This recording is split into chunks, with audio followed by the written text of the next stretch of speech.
in the last video we have mentioned that all the governing equations of mechanics are stated in terms of Lagrangian description, or we can say that all are stated in terms of control mass, and to be used in fluid mechanics we need to rewrite them or restate them in terms of Eulerian description or for a control volume. Okay, it is the Reynolds transport theorem that will enable us to move from one description to another, and in this lecture, in this video lecture, we are going to derive the Reynolds transport theorem. Okay, so before we move on to derive Reynolds transport theorem, let us consider another example to answer the question of why Eulerian description.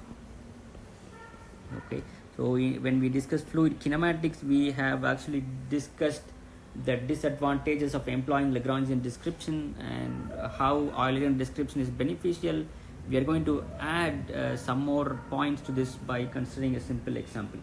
So basically here we are trying to answer why do we have to go through additional complications of deriving Eulerian description from Lagrangian by employing this Reynolds transport theorem. When all the conservation laws are stated in terms of Lagrangian description, why don't we simply use it? Okay, so this is the question that we are trying to answer in this using this particular example. Okay, so let us consider a deodorant or any other bottle of spray. Okay, so it looks something like that.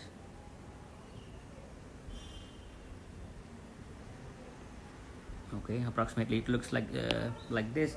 So the boundary of the system like this.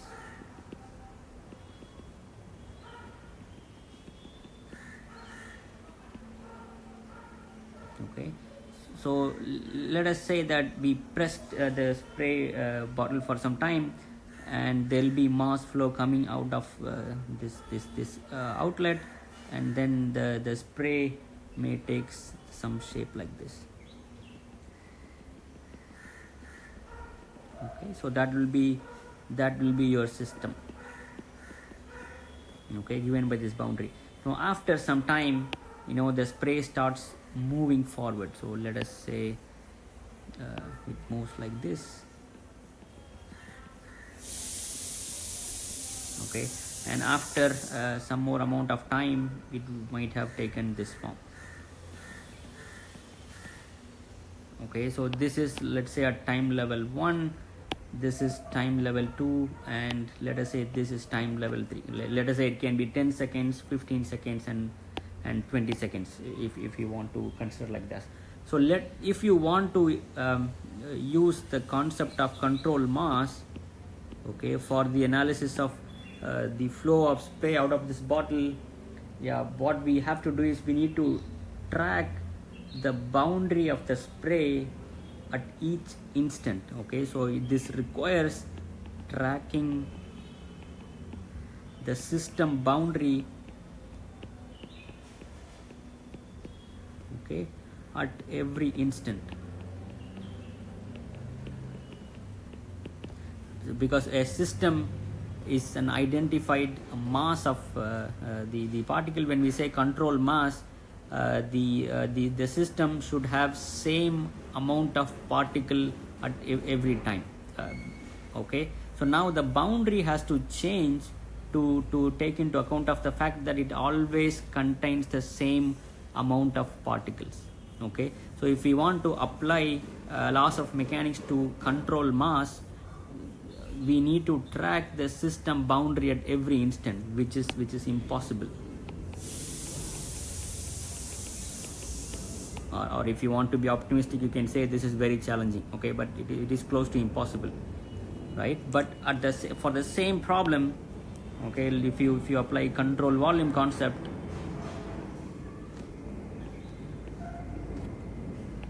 okay, so the same bottle I am considering, the spray bottle, and then this is going to be my system.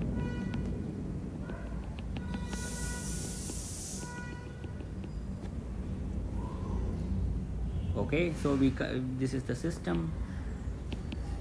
We are considering about control volume.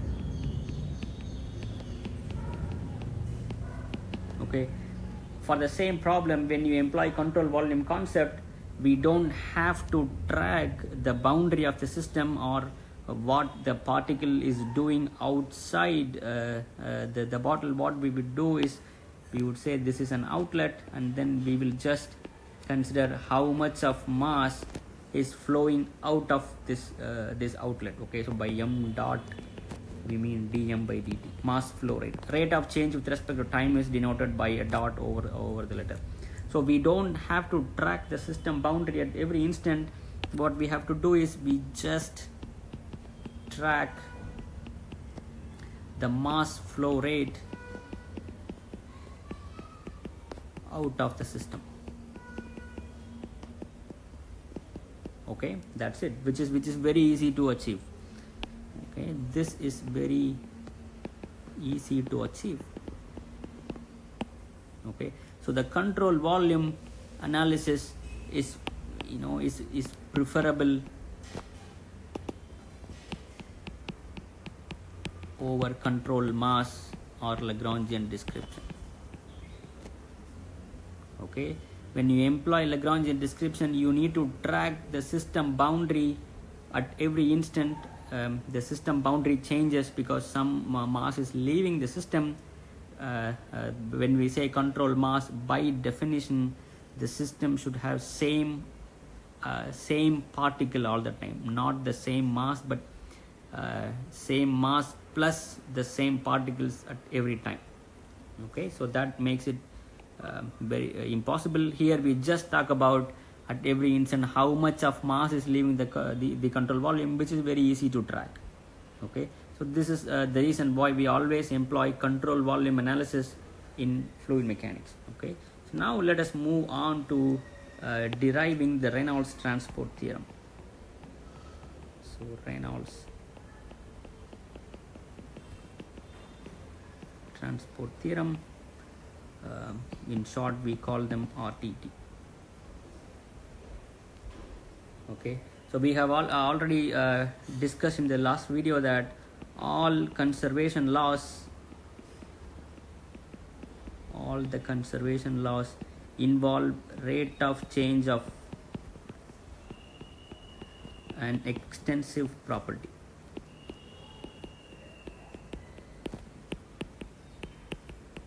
Okay, let us denote the extensive property as B, and let us denote the associated intensive property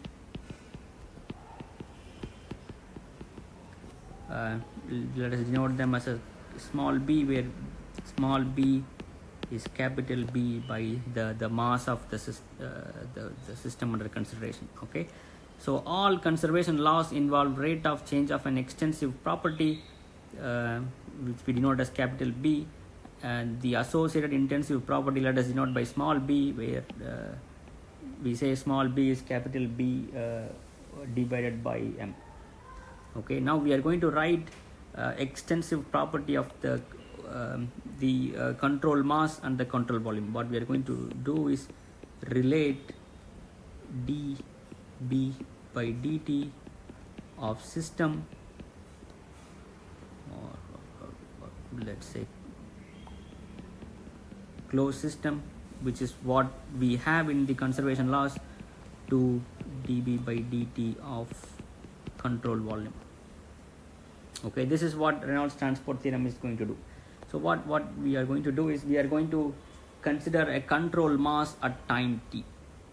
Okay, so some control mass at time t. So the black one represent control mass at time t. Okay, let us at that particular instant t, let us assume that the control mass and the control volume are one and the same. Okay, it's actually one and the same. I am writing slightly inside for clarity, but actually it is one and the same. So this represent control volume at time t. Okay, so So this is the system and control volume at time t, they are one and the same. Now due to the movement of the fluid, due to the velocity field, the control mass has to move with the flow. So let us say it assumes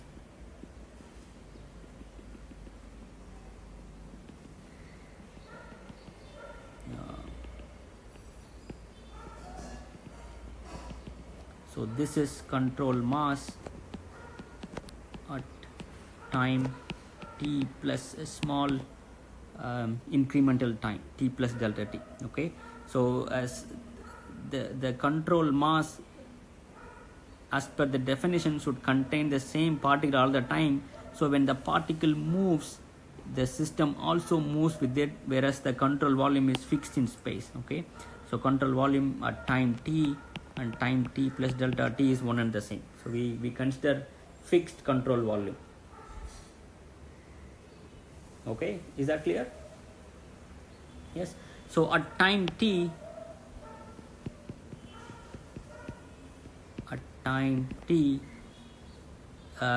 any extensive property B of the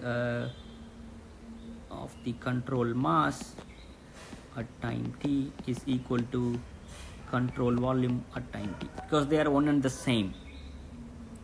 Okay, now at time t plus delta t,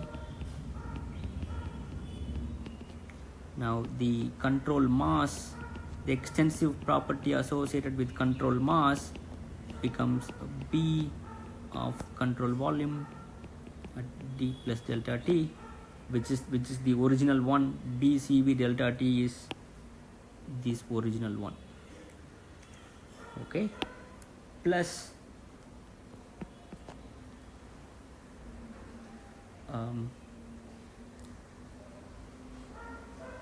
I would say delta P2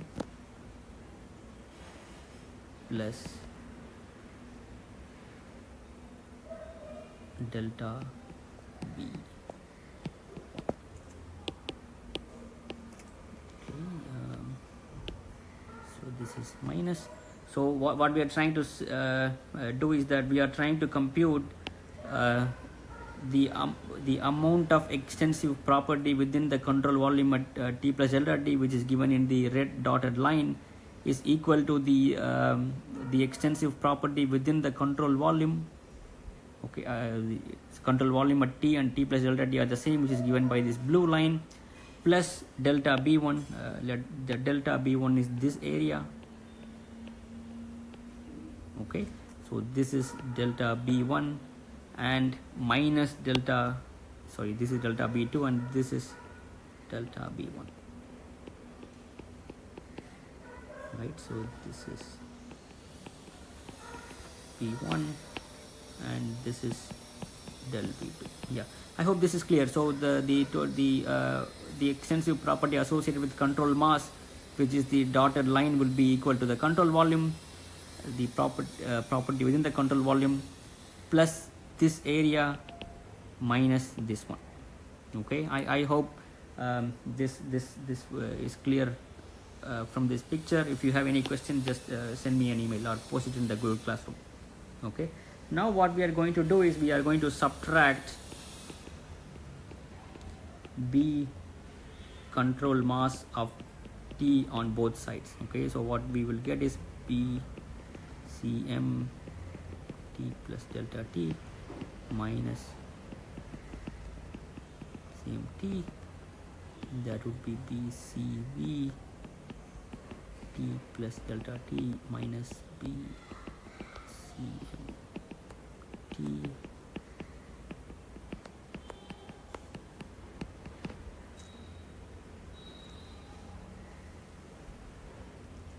okay. Now we know that this BCM of T is equal to BCV times T. Okay, so now when we divide by delta T, we get BCM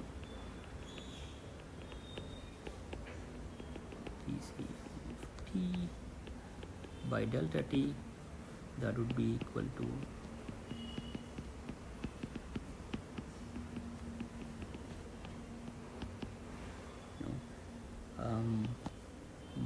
delta b1 by delta minus delta b1 by delta. Okay, I hope until now this is clear. Now when we take the limit tends to 0,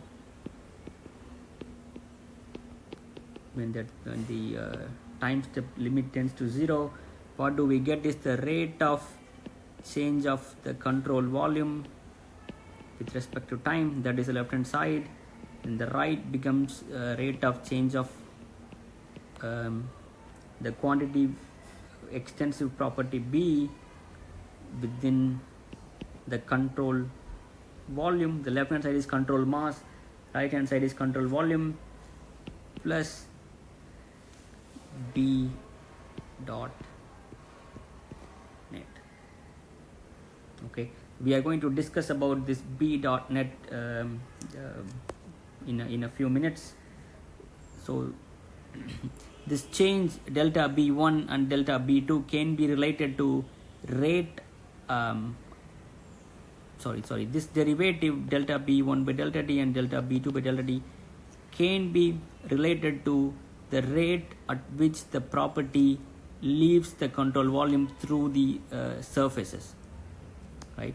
So this is what we mean by B dot net.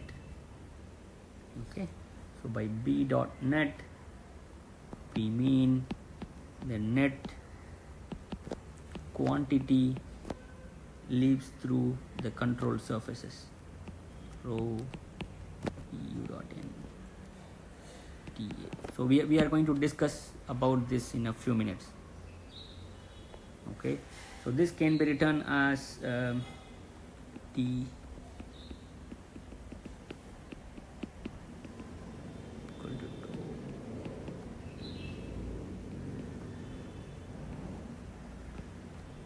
B dV volume integral because plus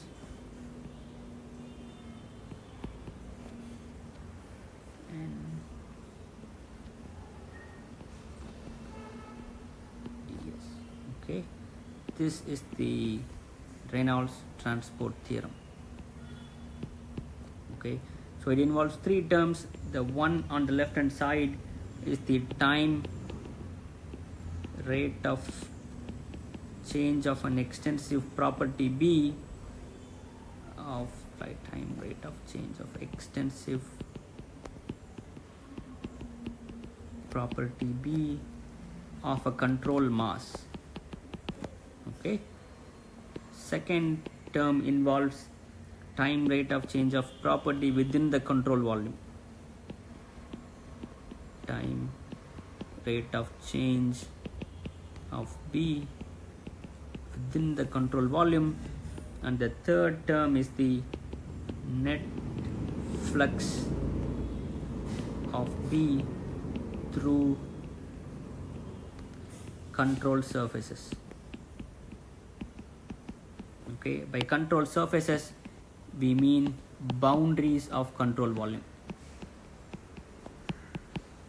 Okay, the boundaries of control volume are denoted as control surfaces. Okay, so this term is a little bit tricky. You think about it. If you have any question, feel free to post it in the classroom or send me an email. Okay, so this is what we mean by Reynolds transport theorem. Okay, it's very very important. Okay, so the rate of change of an extensive property B of a control mass, this is what appears in all conservation laws stated in terms of Lagrangian description. Now we will not be directly using the left hand side. Instead we replace term 1 with two terms denoted here as 2 and 3, which can be easily computed for a control volume analysis, which is important in fluid mechanics. Okay, right, so let us spend some time in discussing about this net flux through the control surfaces. For that, let us consider a simple example, or one-dimensional flow through a nozzle. Okay, by nozzle we mean a geometry which which is reducing in its cross section along the direction of the flow. Okay, so this is the flow direction. If the cross section of the device reduces along the direction, then we call them a nozzle. Okay, so this is a solid. Okay, so now let us consider a system. Let us say this is the system, or let us consider this is the control volume, to be more specific. Okay, so there will be influx of flow through here. Okay, there will be some the rate of change of, or the mass flow rate through this surface can be given as, so let us say this station to be 1 and this is to be 2, rho 1 A1 U1. Okay, this will give you the mass flow rate through this particular surface to the control volume, whereas here dm by dt would be rho 2 A2 U2. Okay, rho is density, A is cross-sectional area, and U is the velocity. Okay, now the net mass flow rate through the control volume can be written as net mass flow rate, m dot can be written as rho 2 A2 U2 minus rho 1 A1 U1. So this is the net mass flow rate out of the control volume. Okay, so this is leaving the control volume, so it is positive. This is entering, so it is negative. Okay, so this can be written as rho 2 A2. To write it correctly, this would be rho 2 A2 U dot n at 2 minus rho 1 A1 U dot n at station 1. Okay, by n we mean outward pointing normal to the control surface. Okay, so this is n for direction of n for this control surface, and this is the direction of n for the other control surface. So when we say n, we are saying outward pointing unit normal to the control surface. Okay, so rho A2 U dot n, both U and n are in the same direction. For this phase, U and n are in same direction, so U dot n is a positive quantity. Okay, whereas here the outward pointing normal, for one outward pointing normal is pointing to left, but the velocity direction is to the right. Okay, so U dot n is going to give a negative quantity, so we write this as plus. Okay, so plus we have the solid surface here. There is no mass flow through both solid surfaces, so let us add 0 contribution to both solid surfaces. Okay, so the net mass flow rate can be written as the integral over the control surface rho U dot n times delta S. This is the net mass flow rate out of the control volume. Okay, so similarly energy flow rate can be written as E dot, let us say, net mass flow rate. So energy, net energy outflow from the control volume would be rho U dot n E times ds, where E is total energy by m. So for any extensive property,